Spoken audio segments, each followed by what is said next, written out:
વિદ્યાર્થી મિત્રો, liberty school પરિવારના ઓનલાઈન લેક્ચરમાં તમારું સ્વાગત છે। વિદ્યાર્થી મિત્રો, આપણે ધોરણ 12 ની અંદર ચેપ્ટર નંબર 3 ના સ્વાધ્યાય દાખલા જોઈ રહ્યા હતા। વિદ્યાર્થી મિત્રો, આજે હું તમને કહી શકું છું કે ચેપ્ટરનું છેલ્લું છે લેક્ચર। કયું છે? છેલ્લું લેક્ચર। કારણ કે આજે ચેપ્ટર આપણું પૂરું થઈ જશે। છેલ્લે મેં તમને એક્ઝામ્પલ નંબર 19 ને કીધું હતું કે કોઈ આઈએમપી નથી, પણ તમે જાતે ઘરે વાંચી શકો છો। ઓકે, તો આપણે એક્ઝામ્પલ નંબર 20 તરફ આગળ વધીએ છીએ। ઓકે, તો તમે શું કહે છે પેલો પ્રશ્નમાં? દરેક આર અવરોધના આપેલા n અવરોધોને તમે કેવી રીતે જોડશો કે જેથી તમને મહત્તમ અને લઘુત્તમ અસરકારક અવરોધ મળશે? મહત્તમ અને ન્યૂનતમ અવરોધનો ગુણોત્તર કેટલો થશે? ચલો એક સાથે બે પ્રશ્નો પૂછેલા છે। ઓકે, તો વિદ્યાર્થી મિત્રો સરળ છે, આ વસ્તુની ચર્ચા આપણે કરી ચૂકેલા છીએ, તો ફરીથી આપણે જોઈ લઈએ। બરાબર, તો પહેલું છે મહત્તમ અવરોધ માટે। તો અવરોધોના શ્રેણી જોડાણથી, કેવા જોડાણથી? શ્રેણી જોડાણથી તમને કેવું મળશે? મહત્તમ અવરોધ। કેવો મળશે? મહત્તમ અવરોધ મળે છે। જ્યારે અવરોધોના સમાંતર જોડાણથી કેવો મળે તમને? ન્યૂનતમ અવરોધ। કેવો મળશે? ન્યૂનતમ અવરોધ મળે છે। વિદ્યાર્થી મિત્રો, આ વસ્તુ આપણે ભણી ચૂકેલા છીએ। મેં તમને કીધું હતું કે શ્રેણી જોડાણની અંદર જોડેલા અવરોધોમાંથી મોટા મોટો એના કરતાં બી કેવો મળશે? મોટો। અને સમાંતરની અંદર જોડેલા અવરોધોમાં જે નાનો છે એમાંથી શું મળે છે? નાનો મૂલ્ય મળે છે। તો હવે આપણે કીધું છે મહત્તમ અને ન્યૂનતમનો ગુણોત્તર। તો મહત્તમ અવરોધ તો શેમાં મળશે? શ્રેણીમાં, એટલે આપણે S લઈએ, એમાં તમને શું મળ્યું હતું? NR। શું મળશે? NR। અને બીજું ન્યૂનતમ અવરોધમાં આપણે ભણી ચૂકેલા છે, વધારે ચર્ચા નથી કરતા, RP। તમને શું મળશે? એક અને R/N। શું મળશે? R/N। તમારે ગુણોત્તર શેનો લેવાનો છે? મહત્તમ અપોન ન્યૂનતમ। શું લેવાનું છે? આપણે અહીં લઈ લઈએ। ચલો, મહત્તમ શું છે આપણા માટે? RS અપોન શું આવશે? RP। RS ની કિંમત કેટલી છે? N/R। આ શું મળશે તમને? R/N। n ક્યાં જતા રહેશે? ઉપર। R કેન્સલ, તો શું આવશે? n² ભાગ્યા કેટલા વધે? 1। તો લખી શકાય અહીંયા કને RS જેમ RP બરાબર n² જેમ શું આવે? 1। શું આવે? n² જેમ 1। ન્યૂનતમ કીધું હોત તો ન્યૂનતમ ભાગ્યા મહત્તમ તો 1 જેમ n²। શું આવે? 1 જેમ n² આવે છે। તો કોઈ પણ જવાબ આવી શકે છે, તો આપણે વસ્તુમાંથી કોઈ પણ વસ્તુ કેલ્ક્યુલેટ કરી શકીએ છીએ। ઓકે, તો આ વસ્તુને ધ્યાનથી સમજીશું આપણે। હવે બીજો પ્રશ્ન તમારા માટે શું પૂછ્યો છે? 1 ઓહમ 2 ઓહમ અને 3 ઓહમના અવરોધો આપેલા છે, તો તમે તેમાં કેવી રીતે સંયોજિત કરવાથી આપણને સમતુલ્ય અવરોધ? તમારે અહીં જોવા જઈએ તો 4 પ્રકારના મૂલ્યો લાવવાના છે, 1 2 અને 3 નું ભેગું કરીને। ઓકે, તો પહેલો જવાબ આવે છે 11/3। શું આવે છે? 11/3 આવે છે। તો કઈ રીતે થશે જોઈએ કને? તો અહીં અવરોધ લઈ લઈએ છીએ પહેલા માટે। તમે લઈએ R1 બરાબર તમને શું આપ્યું છે? 1 ઓહમ। આ પ્રશ્ન નંબર B છે। ઓકે, એમાં B। R2 બરાબર 2 ઓહમ અને R3 બરાબર કેટલા આપે તમને? 3 ઓહમ। 1 ઓહમ 2 ઓહમ અને 3 ઓહમ। હવે કયા પ્રકારનું જોડાણ કરશું? જવાબ શું આવે? 11/3। તો વિદ્યાર્થી મિત્રો દેખો, આ વસ્તુ ડાયરેક્ટ નથી આવડતી, થોડી પ્રેક્ટિસ જોશો, આવા દાખલા 3-4 જોશો તો તમને ખબર પડશે કઈ રીતેનું કામ થઈ શકે છે। તો હું શું કરું છું? એ કરે જોવા જઈએ તો અવરોધ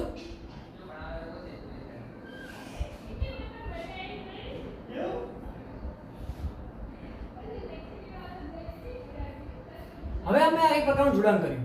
અહીંયા લઈશ અવરોધ R1, અહીંયા લઉં છું R2 ને અહીંયા લઉં છું R3। એટલે કે 1 ઓહમ અને 2 ઓહમનું સમાંતર કેવું જોડાણ થશે? સમાંતર। અને તેની સાથે 3 ઓહમનું કેવું જોડાણ? શ્રેણી જોડાણ। કેવું જોડાણ? શ્રેણી જોડાણ કરવાથી સમતુલ્ય અવરોધ કેટલો મળે? 11/3 ઓહમ મળે છે। ચલો, આની સાબિતી શું આપી છે? સાબિતી આપી છે। કઈ રીતે આપશું? તો પહેલા જોઈએ 1 અને 2 નું શું લઈએ? શું લઈશું? સમાંતર। ઓકે, તો 1/RP શું લઈએ છીએ? 1/RP। એ શું થશે આપણા માટે? 1/R1 1/R2।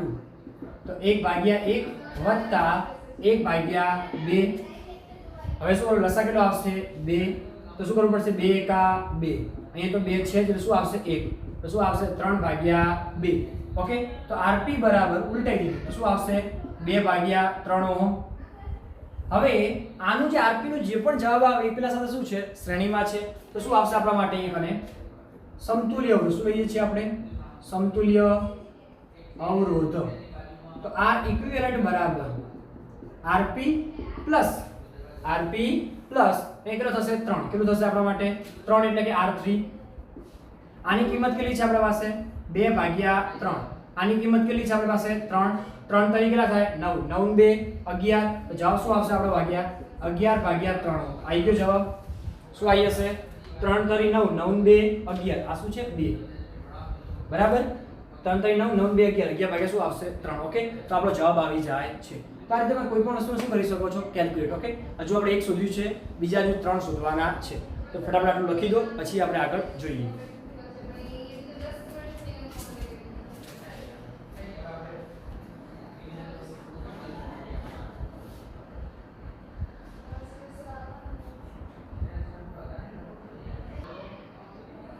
ચલો વિદ્યાર્થી મિત્રો આગળ વધીએ.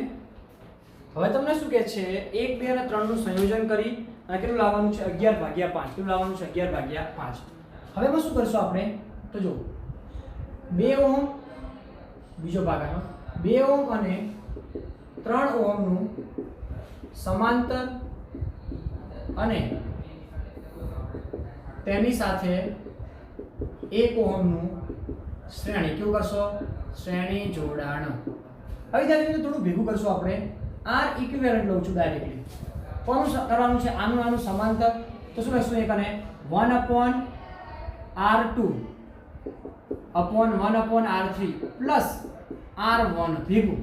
આનું અલગ કરીશું આપણે, આનું શું કરીશું અલગ રાખીએ આપણે. તો 1/R2 R2 ની કિંમત કેટલી છે 2. અહીંયા કેટલી આવશે આપણા માટે 3. ઓકે, 1/R2 પ્લસ શું આવશે 1/R3. બરાબર, અહીં જવાબ શું છે આપણા માટે R1 છે. આ કન્ડિશન આપણા માટે મળશે. શું થશે અહીંયા કને તો અહીંયા વિદ્યાર્થી મિત્રો આ વસ્તુ તમને લાગશે કે ચલો ભેગું કરી દઈએ પણ એની શક્યતા કેવી રહેશે ઓછી. તો આપણે શું કરીએ અલગ અલગ લઈશું. લઈએ છીએ અલગ અલગ લઈશું. અહીં શું કરશું આપણે 1/Rp. R1 ની કિંમત 1/2. અહીં શું આવશે 1/3. 3 એકા 3 2 એકા 2 3 દુ કેટલા થશે 6. અહીં શું મળશે તમને 1/Rp. તો Rp બરાબર તમને શું મળશે અહીંયા કને 6/5 ઓહમ. શું મળશે 6/5 ઓહમ. એનું શું કરવાનું છે શ્રેણી. ઓકે, તો R ઇક્વિવેલન્ટ બરાબર Rp પ્લસ શું કરી દેશું અહીંયા કને R1. Rp ની કિંમત 6/5. અહીંયા કેટલા આવશે 5 એકા 5 5 ને 6 કેટલા થાય 11. 11/5 ઓહમ. આવી ગયો જવાબ. તો આ રીતે તમે જોડાણ કરી શકો છો. હવે ત્રીજા નંબર શાના પર જઈએ છીએ આપણે ત્રીજા નંબર ઉપર. હવે તમને શું કહે છે અહીંયા કને 6 ઓહમ. શું લાવો 6 ઓહમ. તો સિમ્પલ વસ્તુ છે અહીંયા કને 6 ઓહમ. તો એકદમ સિમ્પલ વસ્તુ તમને જોવા મળે છે. શું કરવાનું છે જો શ્રેણી. ત્રણેયનું શું કરી દેશો શ્રેણી જોડાણ. બરાબર, તો 1 ઓહમ 2 ઓહમ અને 3 ઓહમ નું શ્રેણી જોડાણ. કેવું કરતા શ્રેણી જોડાણ. તો R ઇક્વિવેલન્ટ બરાબર R1 plus R2 plus R3. તો 1 વત્તા 2 વત્તા 3 તો કેટલા થશે એક અને 6 ઓહમ. શું આવશે 6 ઓહમ આવે છે. ઓકે, તો આ વસ્તુ તમારા માટે ક્લિયર થઈ જશે. સિમ્પલ. હવે આગળ તમે શું શોધવાનું છે તો 6/11. શું લાવવાનું છે 6/11. તો સિમ્પલ વસ્તુ છે ત્રણેયનું સમાંતર. શું કરી દઈશું ત્રણેયનું સમાંતર. તો ત્રણેય અવરોધનું સમાંતર જોડાણ. શું છે સમાંતર જોડાણ. તો અહીંયા કને એ પણ સિમ્પલ છે. તો R ઇક્વિવેલન્ટ 1/R ઇક્વિવેલન્ટ બરાબર 1/R1 1/R2 1/R3. જો 1/R1 કેટલા આવશે 1/1 1/2 1/3. લસા કેટલો આવશે 6. કેટલો આવે છે 6. તો 6 એકા 6 3 દુ 6 2 3 દુ 6. ઓકે, ઉપર કેટલા થશે 11/6. શું આવશે અહીંયા કને 1/R ઇક્વિવેલન્ટ. તો જવાબ શું લાવવાનો છે આપણે R ઇક્વિવેલન્ટ બરાબર 6/11 ઓહમ. શું આવશે 6/11 ઓહમ આવે છે. ઓકે, તો આ વસ્તુ આટલું ક્લિયર. એકદમ સિમ્પલ વસ્તુ છે. બસ આટલું આપણે લખવાનું થાય છે. ચલો ફટાફટ લખી દઈશું પછી આપણે જો આ પ્રશ્ન બાકી છે એમાં જોઈએ ત્રીજો પોઈન્ટ.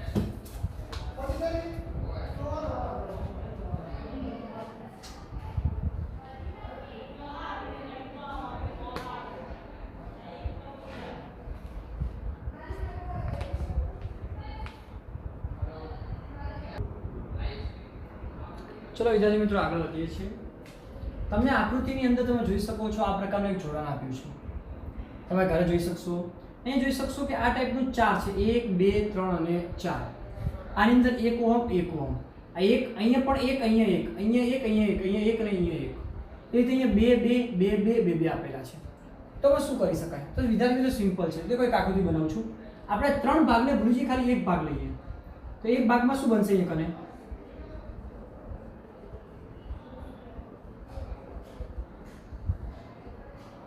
તમે આ રીતે પણ લઈ શકો. કેમ? આ છે શ્રેણીમાં, આ શું છે સમાંતરમાં. તો 1 ઓહમ અહીંયા શું આવશે 1 ઓહમ, અહીંયા 2 ઓહમ અહીંયા શું આવશે 2 ઓહમ. ઓકે, તો પેલા 1 ઓહમ 1 ઓહમ અહીંયા શું આવશે 2 ઓહમ 2 ઓહમ. તો આ કેવું છે શ્રેણી, આ કેવું છે સમાંતર. તો આપણે લઈએ કે અહીંયા કને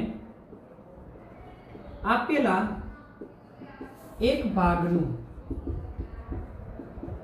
સમતુલ્ય, હજુ આને બી આપણે લખી શકીએ, આ રીતે દર્શાવી શકીએ આકૃતિની અંદર. કારણ કે આપણે શ્રેણીનું શું થાય ડાયરેક્ટલી 2 કેટલું થશે ઉપર 2, અહીંયા કેટલું આવશે 2 ઓહમ, નીચે કેટલું આવશે 4 ઓહમ.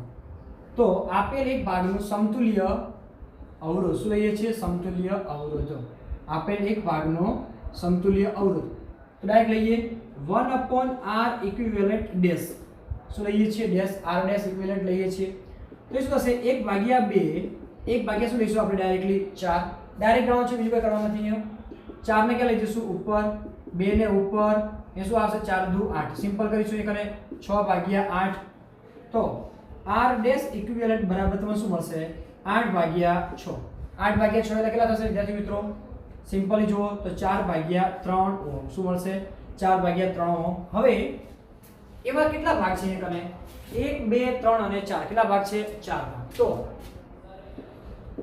આપેલ પરિપથનો કુલ અવરોધ તો r ઇક્વિવેલન્ટ બરાબર 4 ગુણ્યા r ડેશ ઇક્વિવેલન્ટ.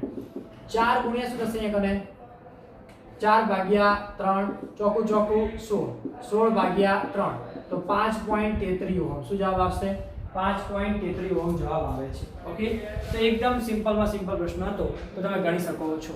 હજુ આમાં એક પ્રશ્ન આપેલો છે તમને, એ જોવા જેવો છે તો IMP છે બરાબર. જોવા જેવું સિમ્પલી પૂછી શકે. તો આનો બીજો ભાગ શું છે? તો આ પ્રકારની તમને એક આકૃતિ આપેલી છે.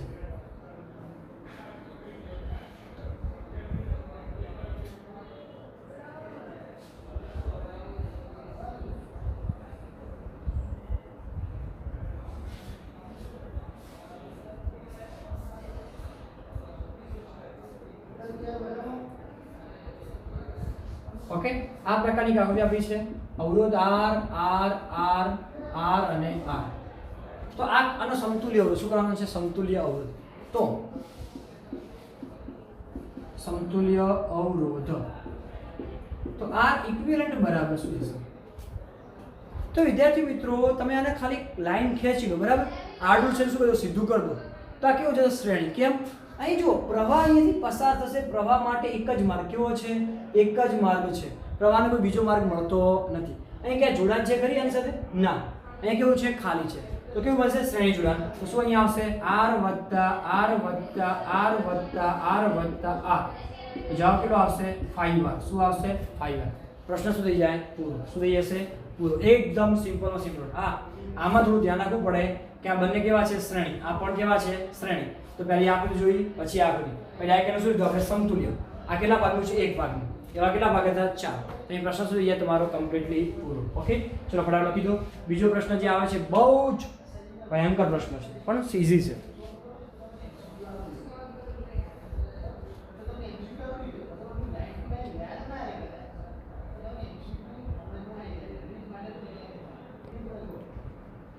ચલો વિદ્યાર્થી મિત્રો આગળ વધીએ. હવે આપણી પાસે એક નવો ટોપિક છે. આ પ્રશ્ન બહુ ઇમ્પોર્ટન્ટ થાય છે કે આમ કે આની મેથડ બહુ થાય છે. અને બીજી વસ્તુ તમને કહું કે માર્ચ 2020 નહીં, આ જુલાઈ 2020 ની જે એક્ઝામ હતી બરાબર, એની જે રિપીટર જે એક્ઝામ હોય છે, રિપીટર એક્ઝામની અંદર આ પ્રશ્નને ઇન્ક્લુડ કરવામાં આવ્યો છે. આ પ્રશ્ન વિશે પૂછવામાં આવેલું છે. તો એકદમ સિમ્પલ પ્રશ્ન છે. હવે મને એક ઉદાહરણ તમે આપી શકો છો કે આપણી પાસે દરિયો હોય. શું હોય? દરિયો. અને દરિયામાંથી તમે એક ડોલ પાણીનો કોઈ ફરક પડે ખરી? ના, કોઈ પ્રકારનો ફરક પડતો નથી. તો એક આપણે એક વસ્તુ કરવાનું છે કે અહીં જોવા જઈએ તો આ કેવું છે અનંત, કેવું છે અનંત સુધી વિસ્તરેલું છે.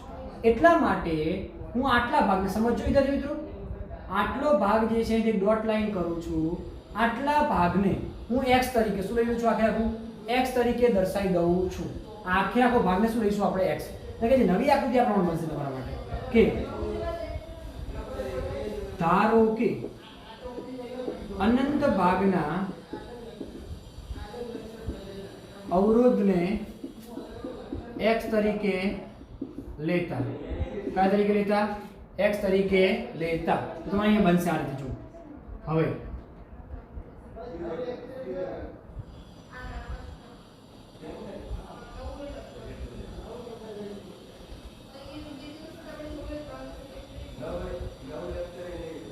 આ શું છે x, આ દેખો આટલું ધાર્યું બરાબર, 1 ઓહમ 1 ઓહમ ને શું વધશે 1 ઓહમ.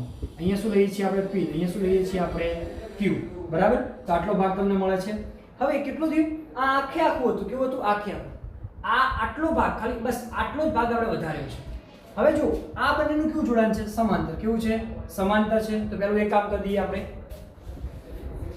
તો x અને 1 ઓહમના અવરોધનું સમાંતર શું જોડાણ લઈએ છીએ આપણે, સમાંતર જોડાણ. તો એ શું બનશે આપણા માટે 1/r ડેશ, શું લઈ લઈએ છીએ આપણે 1/r ડેશ. આપણે શું મળશે 1/x પ્લસ 1/1 બરાબર.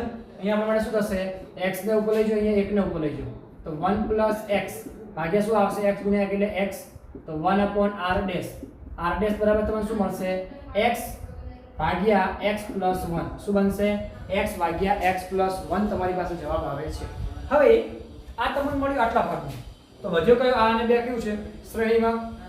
તો આપેલ પરિપથનો સમતુલ્ય અવરોધ શું લઈએ છીએ, સમતુલ્ય અવરોધ.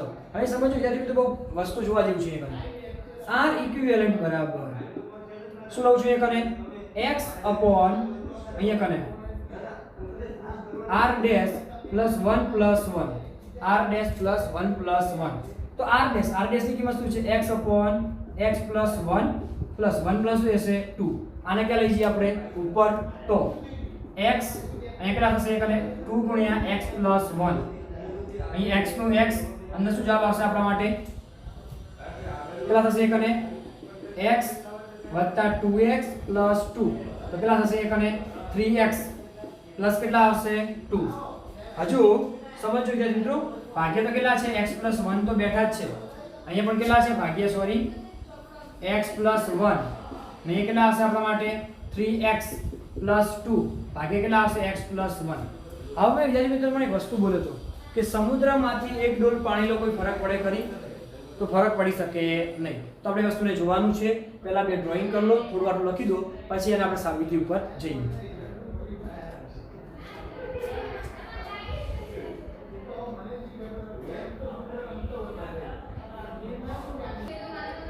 તો વિદ્યાર્થી મિત્રો આપણે અહીંયા આવ્યું છેલ્લે આપણને R ઇક્વિવેલન્ટ બરાબર શું આવ્યું આપણી પાસે 3x plus 1 upon x plus 1 આવી કે ના આવી આપણા માટે. હવે વિદ્યાર્થી મિત્રો એ સમજી લો, મેં તમને પહેલું એ વસ્તુ કીધું કે જો સમુદ્ર હોય, સમુદ્રમાંથી એક ડોલનો પાણીનો કોઈ ફરક પડે ખરી, તો જે આખે આખો જે અવરોધ આપેલો હતો એમાં અડધો ભાગ થોડો ભાગ x લો કે આખો ભાગ લો x, તો શું મળશે તમને x. એટલા માટે R ઇક્વિવેલન્ટ બરાબર કેટલા લેવાના છે, x કેટલા લેશો, એક અને x, તો શું આવશે 3x 1 અપોન શું આવશે x 1. આને ઉપર લઈ જઈએ શું થશે x 1 સામે સામે શું મળશે 3x 1 x સ્ક્વેર x ગુણ્યા x સ્ક્વેર એ શું થશે ગુણ્યા x 3x 1, તો x સ્ક્વેર પ્લસ x આ બાજુ લાવી દ્વારા તો -3x -1 સોરી -1 ની સોરી 2 હતા, અહીંયા કરો લઈ ગઈ 2, અહીંયા કેટલા આવશે 2, અહીંયા 2, અહીંયા પણ 2, એ કેટલા આવશે -2 બરાબર કેટલા મળશે તમને 0. તો શું થશે x સ્ક્વેર x -3x એટલે શું થશે -2x -2 બરાબર શું મળશે તમને 0. તો એક સૂત્ર મળ્યું તમને x સ્ક્વેર -2x -0. હવે આપણે એના ભાગ પાડવાના છે. તો ડાયરેક્ટ આપણે ભાગ પાડી શકતા નથી કે ચલો આટલા ભાગ પાડો, કેમ કે વર્ગમૂળમાં જવાબ આવે છે. એટલા માટે આપણે સૂત્રનો ઉપયોગ કરીશું. x બરાબર -b. શું લઈશું આપણે? -b. અહીં શું આવશે આપણા માટે? -b પ્લસ ઓર માઈનસ વર્ગમૂળમાં શું આવશે આપણી પાસે? યાદ છે તમારા માટે? તો ડેલ્ટા. શું આવે? ડેલ્ટા આપણ શું આવે? એક અને 2a. તો -b. ચલો અહીંયા b ની કિંમત લઈએ તો b બરાબર કેટલા છે આપણી પાસે? -2. ઓકે, પછી આપણી પાસે શું છે એક અને a બરાબર કેટલા છે આપણી પાસે? તો 1 અને c બરાબર કેટલા છે? -2. ઓકે, તો આપણે જરૂર છે એક એટલા માટે. તો -b ની કિંમત કેટલી મૂકશું આપણે? 2. ડેલ્ટા ની કિંમત શું આવશે? b² - 4ac. ઓકે, નીચે કેટલા આવશે? 2a. a ગુણ્યા કેટલા થશે? 1 અને 1. તો -2 સોરી માઈનસ માઈનસ શું થશે? પ્લસ. કેટલા થઈ જશે? +2. આ માઈનસ ને અહીંયા કના માઈનસ શું થશે? +2. તો 2 પ્લસ ઓર માઈનસ વર્ગમૂળમાં b² b વર્ગ કેટલો થાય? એક અને તો 4 માઈનસ 4 ગુણ્યા હવે શું આવશે આપણા માટે? a. એની કિંમત કેટલી છે? 1 -2 કેટલા છે? -2. તો શું થશે કે -2 માટે 1 અને -2 તો માઈનસ માઈનસ શું થશે? પ્લસ. તો 2 ગુણ્યા 4 માઈનસ માઈનસ માઈનસ પ્લસ. તો 4 દુ કેટલા થશે? 8. કેટલા થઈ જશે? 8. ઓકે, તો ભાગ્યા કેટલા આવશે? 1 અને 2 ગુણ્યા એટલે 2 જ રહેશે આપણા માટે. હવે એથી શું થાય છે આપણા માટે વિદ્યાર્થી મિત્રો? થોડી વસ્તુ પર થોડી ધ્યાન આપીશું. ચલો અહીં કરીએ છીએ. 2 વત્તા અહીં કૌંસમાં શું આવશે? 12. 12 ભાગ્યા 3 સોરી 12 ભાગ્યા 2. અહીંથી 2 પ્લસ ઓર માઈનસ 4 તારી શું કરી દઉં છું? 12 ભાગ્યા 2. તો 4 નું વર્ગમૂળ કેટલું થશે? 2 થશે આપણા માટે. ઓકે, તો આપણે એ લઈએ તો 2 પ્લસ ઓર માઈનસ 2 કૌંસમાં શું આવશે? વર્ગમૂળમાં 3. 4 નું વર્ગમૂળ લીધું છે, ભાગ્યા કેટલા આવશે? 2. 2 શું કરી લઈએ? કોમન. 2 કોમન તો 1 પ્લસ ઓર માઈનસ શું થાય? વર્ગમૂળમાં 3. ભાગ્યા કેટલા આવે? 2. 2 કેન્સલ. 1 વત્તા વર્ગમૂળની કિંમત તો શું આવે? 1.734. કેટલા આવશે? 1.734 734 આવે છે. ઓકે, હવે આપણે શું લેવું પડશે? બે કન્ડિશન x માટે. તો x બરાબર તમને શું મળશે? એક અને આ કોની કિંમત છે? આપણે કે x ની બરાબર. x માટે તમને શું મળશે? 1 પ્લસ 1.734 અને x બરાબર 1 માઈનસ 1.734. હવે વિદ્યાર્થી મિત્રો તમે પૂરેપૂરું જાણો છો. 1 વત્તા કરશો કેટલા આવશે? 2.734 ને એક શું આવશે? x બરાબર માઈનસ 0.734 જે શક્ય નથી. એટલે કે તમારો જે પરિણામી અવરોધ જે છે કેટલો મળશે તમને? 2.734. કેટલો મળે છે તમને? 2.734 મળે છે. ઓકે, તો વિદ્યાર્થી મિત્રો થોડું ધ્યાન રાખજો બરાબર. તો આ પ્રશ્ન એટલા માટે અગત્ય થાય છે કે આ ટાઈપના ક્વેશ્ચન અંદર છે, હજુ બાકી છે. હવે આપણે શોધવા શું કીધું છે પ્રશ્નની અંદર? તો પ્રવાહ. શું કીધું છે? પ્રવાહ. ઓકે, તો આટલું લખી દઈશું. ચલો પ્રવાહ માટે જોઈ લઈએ ફટાફટ આપણી પાસે. તો અહીંયા કાં જોવા જઈએ પ્રવાહ. તો પ્રવાહ I બરાબર શું આવશે આપણા માટે? E/R + R. પણ R ની કિંમત આપણા માટે શું આવશે? વિદ્યાર્થી મિત્રો R ની જગ્યાએ x પ્લસ શું આવશે? R. તો I બરાબર E ની કિંમત કેટલી છે આપણી પાસે? અહીંયા કરે કેટલી હતી આપણી પાસે? વોલ્ટેજ. તો વોલ્ટેજ હતા અહીંયા કરે 12. કેટલા હતા?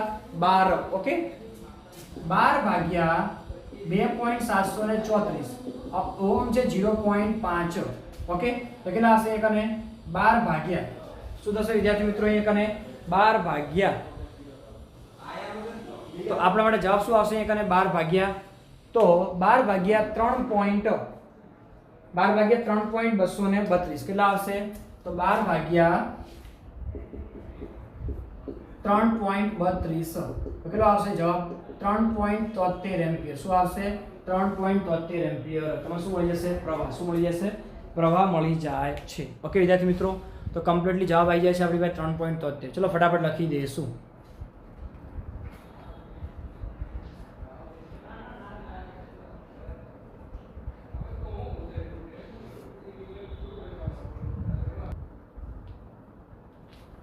ચલો વિદ્યાર્થી મિત્રો આગળ વધીએ. 3.22 કયું જોવાનું છે આપણે? સ્વાધ્યાયનો 3.22 સિમ્પલ પ્રશ્ન છે. ફટાફટ બે પ્રશ્નો જોઈશું આપણે. આકૃતિમાં 2 વોલ્ટ અને 0.4 ઓહમનો આંતરિક અવરોધ ધરાવતા વિદ્યુત પોટેન્શિયલ અવરોધ તાર AB ના છેડા વચ્ચે સ્થિતિમાન જાળવી રાખે છે. અચળ 1.02 વોલ્ટ EMF વાળી રાખવામાં પ્રમાણભૂત કોષ તાર પર 67.3 સેન્ટીમીટર તટસ્થ બિંદુ આપે છે. તો તમને પ્રશ્ન શું પૂછે છે તમારા માટે? તો પ્રશ્ન એવો પૂછવામાં આવે છે પ્રમાણભૂત કોષમાંથી ખૂબ ઓછો પ્રવાહ વહે છે તે સુનિશ્ચિત કરવા 6000 કિલો ઓહ્મ, બરાબર. તો તમને અલગ અલગ વસ્તુ આપેલી છે. તો ત્યારે ત્યારની લંબાઈ તમને કેટલી આપે છે? 82.3. તો વિદ્યાર્થી મિત્રો થોડી વસ્તુ અહીં જોઈ લઈશું, શું આપેલું છે શું નથી આપેલું, બરાબર. તો અહીંયા તમારે લેવાનું છે, દેખો આકૃતિ તમારા પાસે દોરેલી છે, બરાબર. તો આપણે પહેલું જોઈશું અહીંયા કને a E2/E1 બરાબર શું લઈશું અહીંયા L2/L1. અથવા સાહેબ કિંમતો કઈ લેવાની? તો તમને E1 બરાબર કેટલા આપે છે? 1.02 વોલ્ટ EMF આપ્યું તમને. અહીંયા L1 એટલે પહેલી જે આપી તમને લંબાઈ કેટલી આપી? 67.3 સેન્ટીમીટર. અને અહીંયા કને L2 બરાબર તમને આપ્યા છે 82.3 સેન્ટીમીટર. ઓકે વિદ્યાર્થી મિત્રો, તો આપણે શું જોવાનું? E2 શું જોવાનું છે? E2. તો અહીંયા E2 ને કરતા કયો શું બની જાય તમારા માટે? E1 L2/L1. તો E2 ની કિંમત કેટલી છે આપણી પાસે? E2 ની કિંમત છે આપણી પાસે 1.02. L2 ની કિંમત કેટલી છે આપણી પાસે? તો 82.3. અને L1 ની કિંમત કેટલી છે? 67.3. ચલો ફટાફટ કેલ્સીનો ઉપયોગ કરી દેશું, આપણને જવાબ મળી જાય. ઓકે, 1.02 ગુણ્યા 82.3 ભાગ્યા 67.3 કરશું, જવાબ આવશે. તો જવાબ આવે છે આપણો 1.247 વોલ્ટ. એટલે અંદાજિત 1.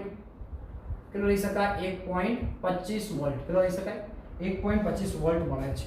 તો તમને જે EMF મળશે કેટલું હશે? એ કને 1.25 વોલ્ટનું મળે છે.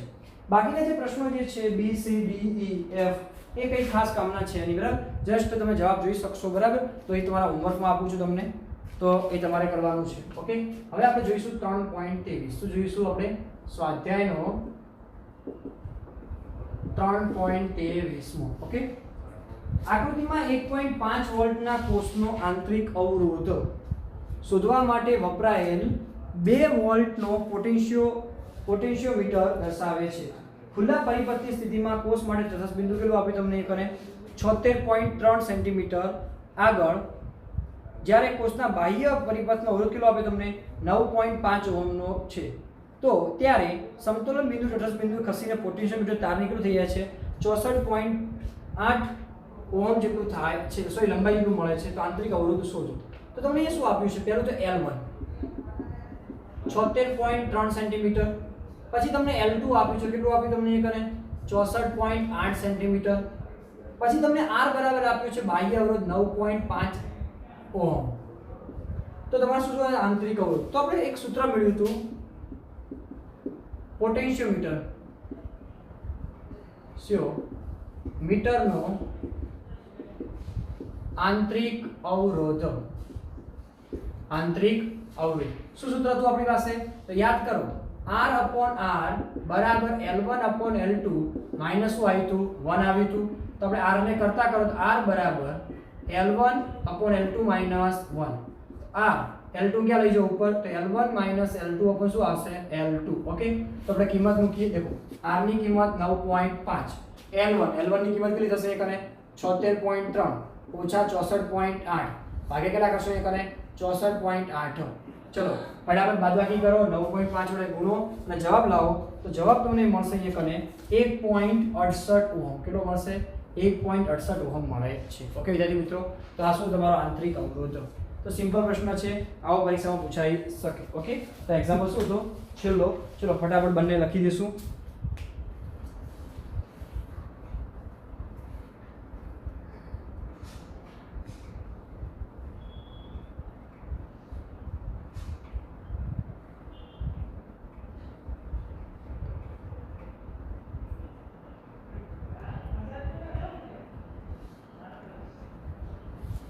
ઓકે વિદ્યાર્થી મિત્રો, લખાઈ ગયું હશે. તો વિદ્યાર્થી મિત્રો, એ તમારું ચેપ્ટર શું થઈ જાય છે? સંપૂર્ણ રીતે પૂરું. શું જાય છે? પૂરું. હવે આપણે નેક્સ્ટ લેક્ચરની અંદર શું કરીશું? ચેપ્ટર નંબર 4 ની શરૂઆત કરીશું. ઓકે વિદ્યાર્થી મિત્રો, હવે આ અત્યાર સુધી આપણે ભણ્યા વિદ્યુત ક્ષેત્રને રિલેટેડ. કઈ રિલેટેડ? વિદ્યુત ક્ષેત્રને રિલેટેડ, જ્યાં બધી વિદ્યુતની જ વાત થઈ. હવે ચેપ્ટર નંબર 4 માં આપણે શરૂઆત કરવાની છે ચુંબક વિશે. શેના વિશે? ચુંબક અને ચુંબકીય ક્ષેત્ર, એના ગુણધર્મો, એના ઉપર લાગતા બળો, દરેકની આપણે ચર્ચા કરવાની થશે. બરાબર. ચેપ્ટર ઇમ્પોર્ટન્સ છે, એની શરૂઆતની થિયરી, થોડું બેઝિક કોન્સેપ્ટ શરૂઆત આપણે જોઈશું, પછી આપણે આગળ વધીશું. ત્યાં સુધી વાંચતા રહો, લખતા રહો, તૈયાર કરતા રહો. અને બીજી ખાસ સૂચના કે શું હશે તમારો ટેસ્ટ? શું હશે? ટેસ્ટ. કયા નંબરનો? ચેપ્ટર નંબર 3 નો. ઓકે, તો થેન્ક યુ વેરી મચ.